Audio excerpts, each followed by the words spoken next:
Hello. Supposed to be on a delay, but of course it is not, and I am freezing. It's supposed to be nice out, and it is in the sun, but I'm sitting under actually one of my favorite trees, and I thought it would be a nice background. And I don't know if you can hear my wind chimes and all that cool stuff. And this is my sit on the ground tree house. And I did have some things I wanted to tell you, and if anybody did, pay attention to the whole, I have a secret surprise thing to tell you. There's reasons that I know things. We all know that. It's not because I think it and heard it and read it and wonder and have an opinion. There's a lot of things that I have knowledge of that I had not looked for. We all know that. And there are other things that um, my life holds that I've had no choice in doing. Um, Not that it's necessarily a bad thing, but it's a good thing.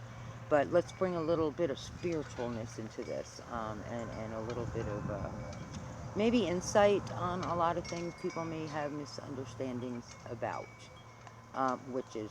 Okay. Um, Now, I have been posting a lot about these mediums and witches and spells, and they guarantee, and they this and that. And, you know,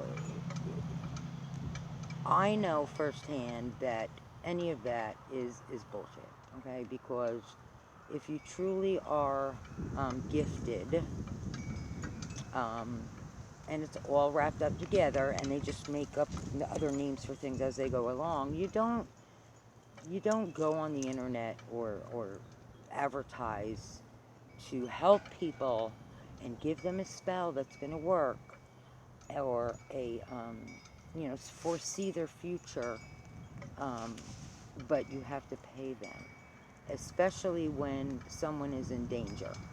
Let's get something straight, okay?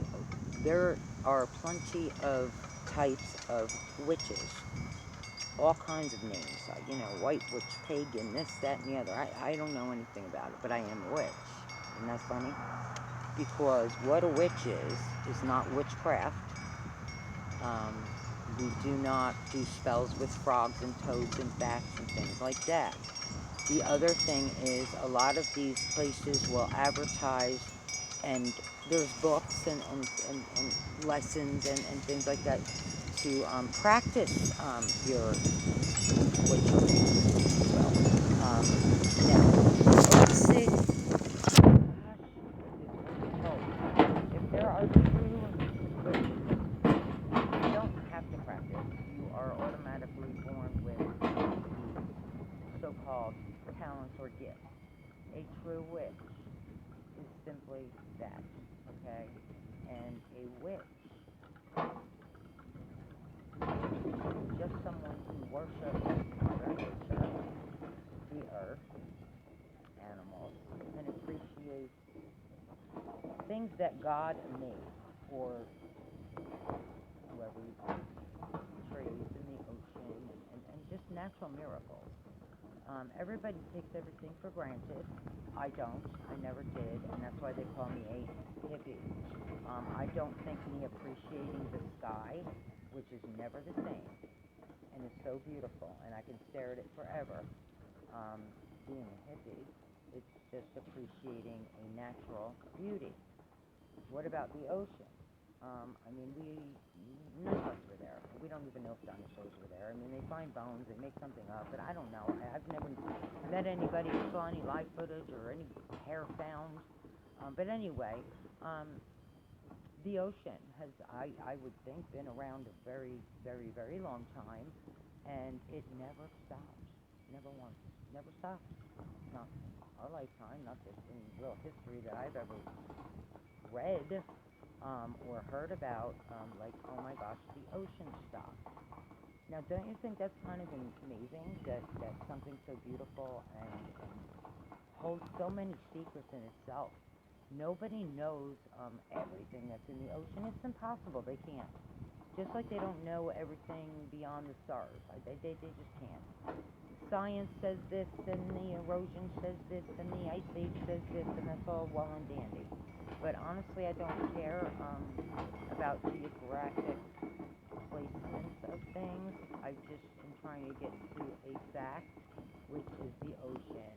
It's beautiful and it's relaxing. If there's anybody that can sit by the ocean by themselves and just be quiet, and you don't have to meditate because I don't even know how, and just listen. It's calming.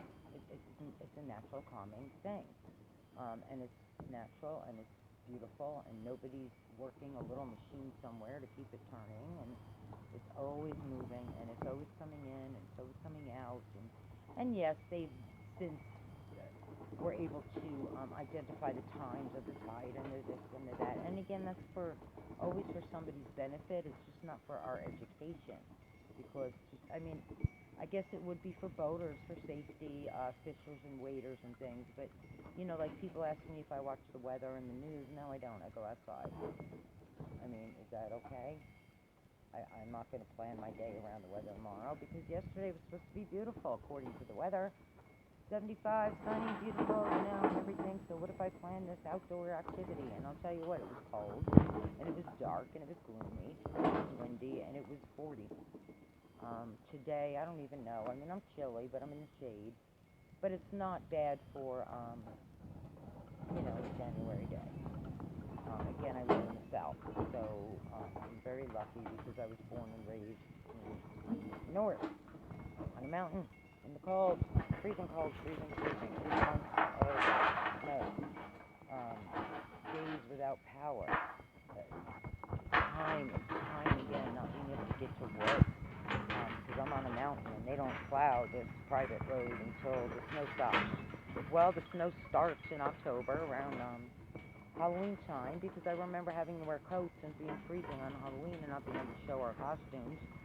And my birthday is at the beginning of April, and I remember not being able to even get out for my birthday because my car was buried in the snow and it was still snowing. So you're talking a long time of cold and snow, and pain and hurt, bleh, your bones hurt and everything else.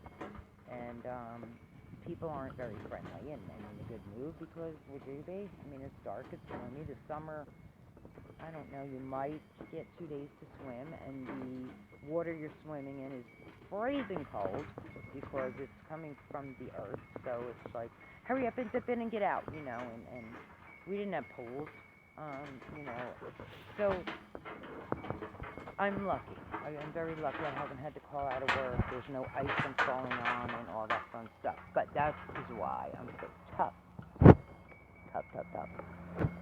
You spend the whole entire summer getting wood for the winter, and then you spend the whole entire winter feeding and being a slave to a wood stove, unless you want to pay $1 million for heat, because it's freezing. Freezing, below freezing. It's beautiful and nice and pretty and snow, but I was lucky enough to experience the snow fun as a child, tubing and skiing and snowmen and igloos and ice skating and all that fun stuff. But then when you get to a certain age, and especially when your children are grown and you're single and you don't have that help, it's exhausting, and falling and slipping, and it's nerve-wracking, driving and all that fun stuff. So I'm happy to be here. I'm lucky to be here. And how dare I be cold, right? It's probably like 62 and I'm freezing. If I was sitting in the sun, it would probably be warmer. But I'm not going to, because then I won't be able to see anything, and you won't be able to see anything, and I don't even know if you can see anything. Now, I also wanted you to see my pet. Whoops, yeah, I'm going out of light here. I don't know what to do, but, and they're just not feasible now. My dog is. Angel, come here. Angel! Good girl. But my horses aren't, and the other birds and stuff like that. Good girl. Now, I am not a horse person, honestly. I don't, they're not my favorite animal. I love all animals and all God's creatures, let's not get that wrong, but we all have favorites. These are innocent horses that were actually thoroughbreds, and one of them is in the Olympics and won the Olympics, but when they make a certain amount of money for the owners or the racetrack or whoever it is, and they're very young, let's say 4 years old, they decide to dispose of them because they're not worth any money to them. And that's what the world's about, and it's really sad. And no, I can't save the whole entire world. but I can try the best I can. And I'm hooked up with a lot of animal people because I've done a lot of rescues and fosters and all kinds of things for animals, which no, I don't gain anything from, just my own satisfaction.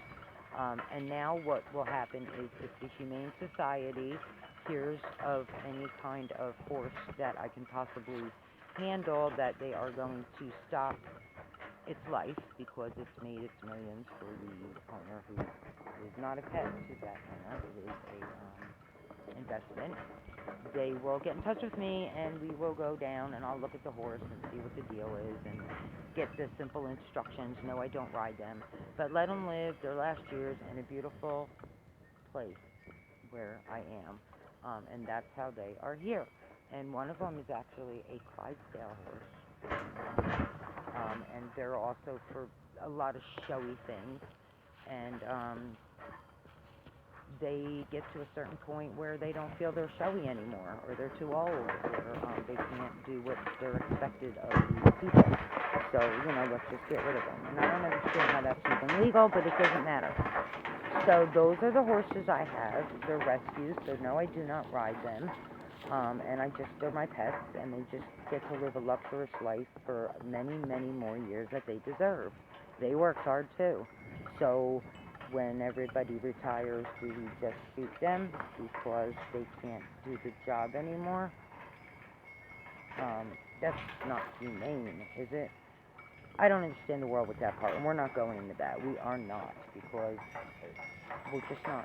I'm very happy about the laws they passed as far as animal abuse, but, in the same sense, there's not a humane society. So when we're in trouble, we're pretty much beat, because this is full and that is full, and they're out of money and they don't care. But if a dog doesn't have water or food, you will go to jail for that if you're responsible for that, or if you abandon an animal. But they can abandon, people that have nowhere to go by not their own fault. So, yes, so when I can, I will show you the horses and my dogs and my cat, and I think you saw the ducks, and I'm looking for more pets. I always am. I love them, especially when the kids aren't here. I remember every time I had this urge to have a baby, I'd get a puppy, and then I fostered for many years, but I get too attached, so then the next thing you know is I have 11 dogs, and I can't take care of them, and that wasn't the point. So when I do foster them, I do, there are conditions, that I can pop in, just like the daycare. And if they say no, then you're not getting my dog. A lot of them are fighting breeds. Unfortunately, they always get the bad rap, and they're treated horribly. And if they don't satisfy their owner, they just leave them on a chain or wherever. They don't care. It's an investment. It's not a pet. Those are sometimes mostly the ones I will receive. So they are withdrawn, and they are messed up, and they're scared, and they're not necessarily mean, they're just confused. And I will, take the time and do what I do and make them happy and comfortable, and then find them a beautiful home that someone will appreciate them. In the same sense, I must make sure they're not going back to where they started, and that is why I want to pop in and look at the house and interview the people. And if they have a problem with that, then they're not getting the dog. I don't even charge them for the dog. Like you see all these rescues, but I need to pay $700 to rescue an 18-year-old German Shepherd. I don't think so. Good luck homing him, and if you're really concerned, he wouldn't be in a cage because I don't have $700. That's the way I look at it. These people, if you want to rescue an animal and you want to take care of it, you're paying enough when you get the pet by feeding it and taking care of it, and that's enough. So that's that. This is going to be part one because there's so much to talk about, but I just wanted to fill you in a little bit more about myself for what I don't know. So we're going to stop this one and get back into the whole witch thing, because that was the whole point of this. But animals have a lot to do with that, and that's why I mentioned that. So I think I'm going to go inside for the rest because I'm a little bit chilly, and I hope everybody's having a great day. I will talk to you soon. It is kind of early in the day, and I don't have a lot to do, so I'll try to spend a lot of it on the tablet and get to see what you want to know, and you can hear what you want to hear. And remember, I'm only telling you what I base things that I know and see and everything else on. So you can check my work or look it up. All right, I'll talk to you soon. See you in a few. Bye. Mwah.